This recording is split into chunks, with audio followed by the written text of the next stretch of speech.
Okay students, so మనం ఇప్పుడు జావాస్క్రిప్ట్కి సంబంధించిన అంటే ఏ ప్రోగ్రామింగ్ అయినా సరే ఈ వేరియబుల్స్ అనే concept very very important. So JavaScript కొంచెం స్పెషల్.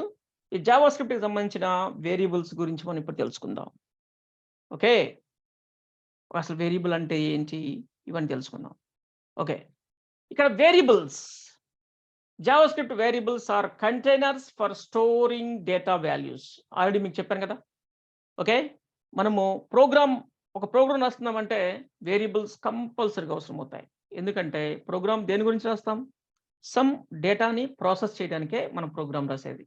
సమ్ డేటా, అది ఒక ఏదైనా మెటీరియల్ సంబంధించిన డేటా అయి ఉండొచ్చు, స్టూడెంట్ డేటా కావచ్చు, ఎంప్లాయీ డేటా కావచ్చు.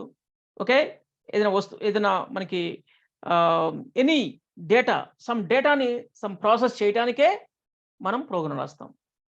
సో ప్రోగ్రామ్లో డేటాని క్యారీ చేయడానికి, ప్రోగ్రామ్ స్టార్టింగ్ నుంచి ఎండింగ్ వరకు డేటాని క్యారీ చేయడానికి సమ్ కంటైనర్స్ అవసరం. ఫర్ ఎగ్జాంపుల్, నువ్వేదైనా ఒక పని చేయడానికి వెళ్తున్నప్పుడు ఆ పనికి సంబంధించిన వస్తువుల్ని తీసుకెళ్ళటానికి లేదా అక్కడ ఏదైనా వర్క్ చేయడానికి some boxes or baskets or bags నీతో పాటు ఎలాగైతే మనం క్యారీ చేస్తామో. ఫర్ ఎగ్జాంపుల్, మ్యాంగో తోటలోకి వెళ్ళి మ్యాంగోస్ నువ్వు వేరుకొని రావడానికి, కింద పడ్డ మ్యాంగోస్ వేరుకొని రావడానికి ఒక చిన్న బ్యాగ్ తీసుకెళ్తాం. బ్యాగో లేదంటే చిన్న బాస్కెట్టో ఏదో ఒకటి తీసుకెళ్తాం కదా. అంటే మనం ఏదైనా ఒక పని చేయడానికి వెళ్తున్నప్పుడు ఆ పని జరిగేటప్పుడు ఏదైనా సమ్ మెటీరియల్స్ని కానీ సమ్ థింగ్స్ని కానీ మనతో పాటు హ్యాండిల్ చేయడానికి, క్యారీ చేయడానికి సమ్ క్యారీ బ్యాగ్స్ని మనం యూజ్ చేస్తుంటాం. ఓకే, ఎట్లా ఇక్కడ కూడా ప్రోగ్రామ్ రాసేటప్పుడు కూడా డేటాని ప్రాసెస్ చేయడానికే ప్రోగ్రామ్ రాస్తాం కాబట్టి ఆ ప్రోగ్రామ్ని మనం క్యారీ చేయడానికి స్టార్టింగ్ నుంచి ఎండింగ్ వరకు, ప్రోగ్రామ్ బిగినింగ్ నుంచి ఎండింగ్ వరకు సమ్ వేరియబుల్స్ని మనం, అంటే సమ్ కంటైనర్స్ అంటే ఇక్కడ వేరియబుల్స్ అంటారు. ఓకే, వీటిని మనం యూజ్ చేసుకుంటాం. ఇక్కడ వేరియబుల్ అంటే ఏంటంటే ఏం జరుగుతుంది? వేరియబుల్ అంటే ఫర్ ఎగ్జాంపుల్, ఇక్కడ మీరు ఎక్స్ ఈజ్ ఈక్వల్ టు 50 అన్నాను అనుకోండి. ఎక్స్ ఈజ్ ఈక్వల్ టు 50 అన్నాను. ఓకే, సో నేను ఇక్కడ ఎక్స్ ఈజ్ ఈక్వల్ టు 50 ఇలా అన్నాను. ఏం జరుగుతుంది ఇక్కడ? ఎక్స్ ఈజ్ ఈక్వల్ 50 అన్నప్పుడు మనకు తెలుసు మామూలుగా జనరల్గా అంటే 50 అనే వాల్యూ వెళ్ళి ఎక్స్ అనే ఒక వేరియబుల్లో స్టోర్ అయ్యింది. అంతేనా? అవునా కదా?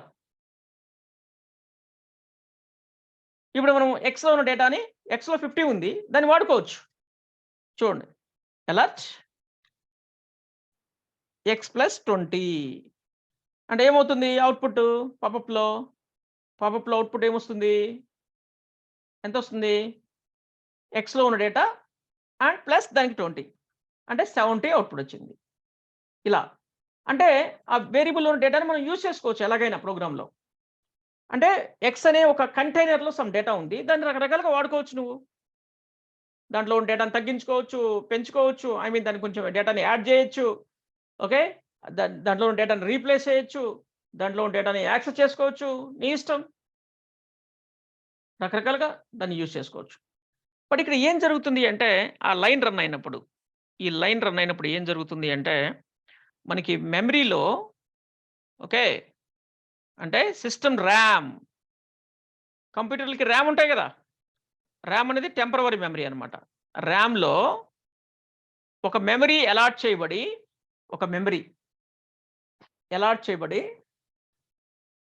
దాంట్లో 50 అనే డేటాని స్టోర్ చేసి, ఓకే, సో దానికి ఎక్స్ అనే ఐడెంటిఫైర్ని సెట్ చేయడం జరుగుతుంది. ఎక్స్ అనే ఐడెంటిఫైర్. ఈ ఎక్స్ అనే ఐడెంటిఫైర్ నువ్వు సెట్ చేయకపోయినా సిస్టమ్ ఏం చేస్తుంది అంటే ఈ మెమరీ రిజర్వ్ చేసింది కదా, దానికి ఒక నంబర్ని సెట్ చేస్తుంది. ఏదో సంథింగ్ నంబర్, ఏదో ఒక నంబర్ 101 ఒక నంబర్ని అరేంజ్ చేస్తుంది. బట్ ఆ నంబర్ మీద మనం ఆధారపడటానికి లేదు. ఎందుకంటే ఈ నంబర్ అనేది ఇది ఒక ఐడి అనమాట. అది ఫిక్స్డ్గా ఉండదు, అది మారుతూ ఉంటుంది అనమాట. అందుకని దాని మీద మనము అంటే ఓఎస్ మెయింటైన్ చేయడానికి ఓఎస్ పెట్టుకుంటుంది అనమాట. బట్ ఈ మెమరీని మనము మెయింటైన్ చేయడానికి అంటే దాంట్లో డేటా స్టోర్ చేసుకుంటాం, దాంట్లో డేటాని మళ్ళా రీడ్ చేస్తాం, దాన్ని మోడిఫై చేస్తాం, ఇలా రకరకాలుగా ఆ మెమరీని మేము టెంపరవరీగా వాడుకోవడానికి ప్రోగ్రామ్‌లో దానికి ఒక ఐడెంటిఫైయర్‌ని మనకి నచ్చిన పేరు ఒకటి పెట్టుకుంటాం. మనకి నచ్చిన పేరు ఒకటి పెట్టుకుంటాం దానికి. ఇప్పుడు ఎక్స్ అని పెట్టాం. ఇప్పుడు ఎక్స్‌ని ఏమంటారు? ఐడెంటిఫైయర్ అంటారు. ఎక్స్‌ని ఏమంటారు? చెప్పండి. స్టూడెంట్స్ ఎక్స్‌ని ఏమంటారు?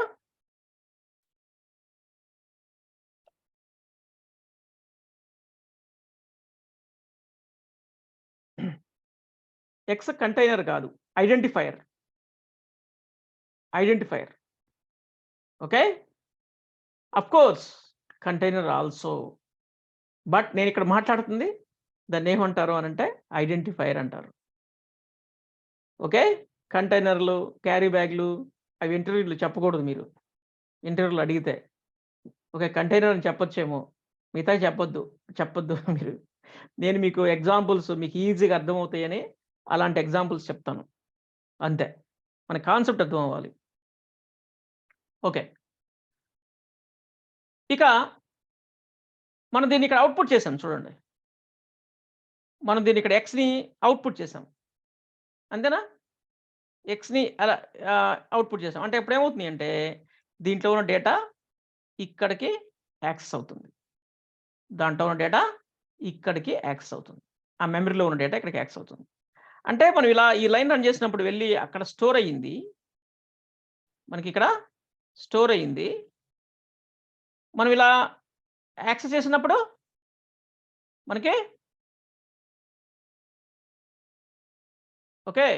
ఒక్క నిమిషం.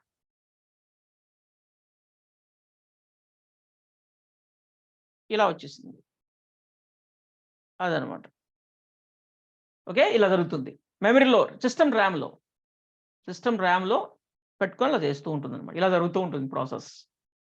ఎంతవరకు అంటే ఈ ప్రోగ్రామ్ రన్ అయ్యేంత వరకు.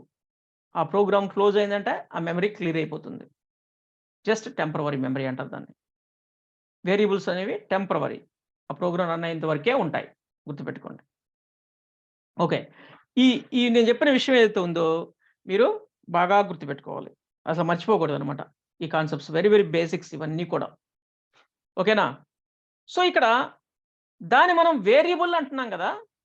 బట్ అలా క్రియేట్ చేసినవన్నీ వేరియబుల్స్ కాదు. గుర్తుపెట్టుకోండి.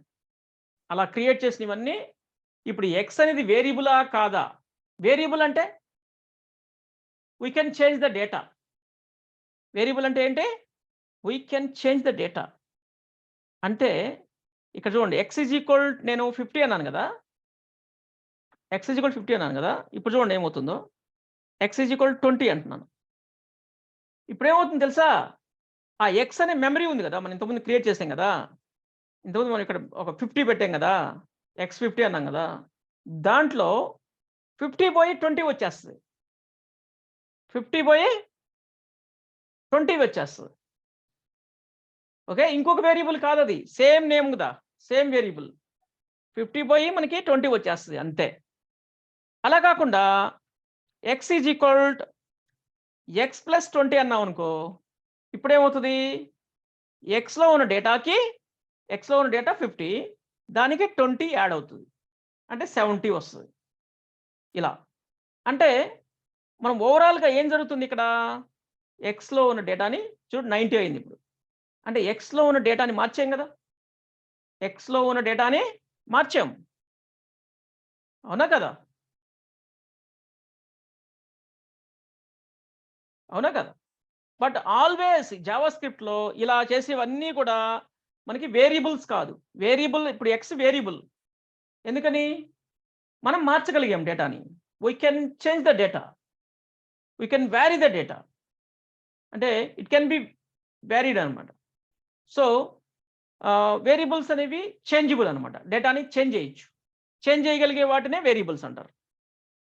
బట్ అన్నిటిని కాదు గుర్తుపెట్టుకోండి. జావాస్క్రిప్ట్‌లో వేరియబుల్స్‌ని డిక్లేర్ చేయాలి అంటే ఇక్కడ కీవర్డ్స్ ఉన్నాయి.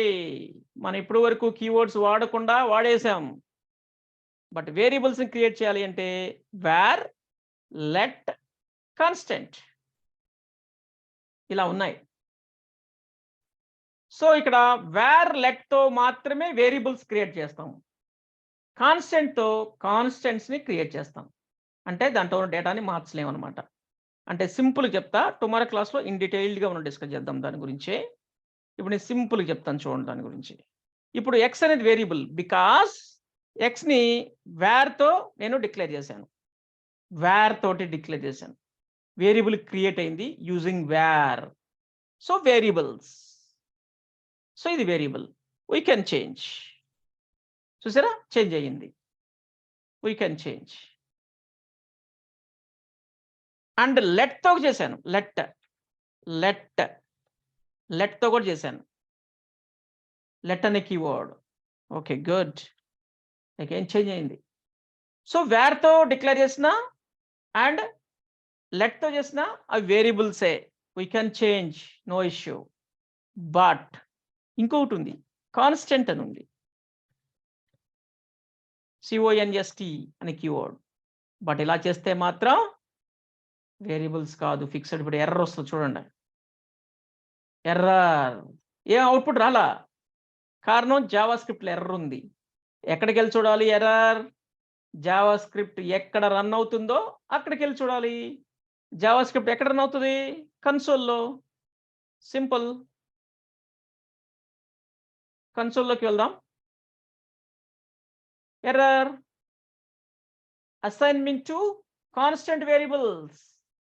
కాన్స్టెంట్ వేరియబుల్స్ని నువ్వు అసైన్ చేసావంట వాల్యూ. అంటే ఎక్స్ అనేది కాన్స్టెంట్.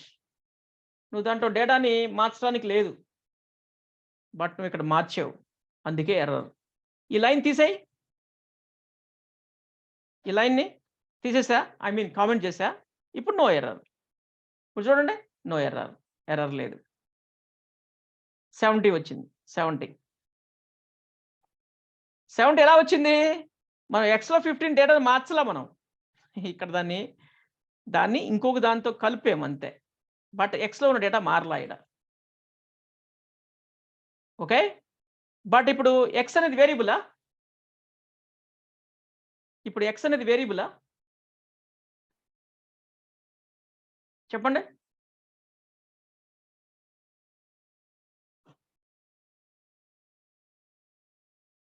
మళ్ళీ ఐడెంటిఫైర్ అంటున్నావు. ఆ కాన్సెప్ట్ అయిపోయింది. ఇది ఐడెంటిఫైరా కాదా అనే కాన్సెప్ట్ అయిపోయింది. ఇప్పుడు ఇంకో కాన్సెప్ట్లోకి వచ్చాము. ఏంటంటే ఇది వేరియబులా కాదా అంటున్నా నేను. నో, ఇది వేరియబుల్ కాదు. ఏంటది? కాన్స్టెంట్. వేరియబుల్స్ అని పెట్టానాలి మనం. దాంట్లో ఉన్న డేటాని చేంజ్ చేయగలిగితే వేరియబుల్స్. చేంజ్ చేయగలిగితే వేరియబుల్స్. చేంజ్ చేయలేకపోతే కాన్స్టెంట్స్. కాన్స్టెంట్ అంటే ఫిక్స్డ్గా ఉంటుంది డేటా. ఒక్కసారి సమ్ డేటా స్టోర్ చేసామంటే అది ఇంకా లాక్డ్. అది ఇంకా మార్చలేము. రీడ్ చేయగలం, అంతేగాని మార్చలేము. అలాంటి వాటిని కాన్స్టెంట్స్ అంటారు. ఓకేనా? అంటే మనం వేరియబుల్స్ని జావాస్క్రిప్ట్లో ఇలా క్రియేట్ చేయకూడదు. ఇలా చేయకూడదు. వేర్ కానీ లెట్ కానీ ఏదో ఒకటి వాడాలి. ఏదో ఒకటి యూజ్ చేయాలి.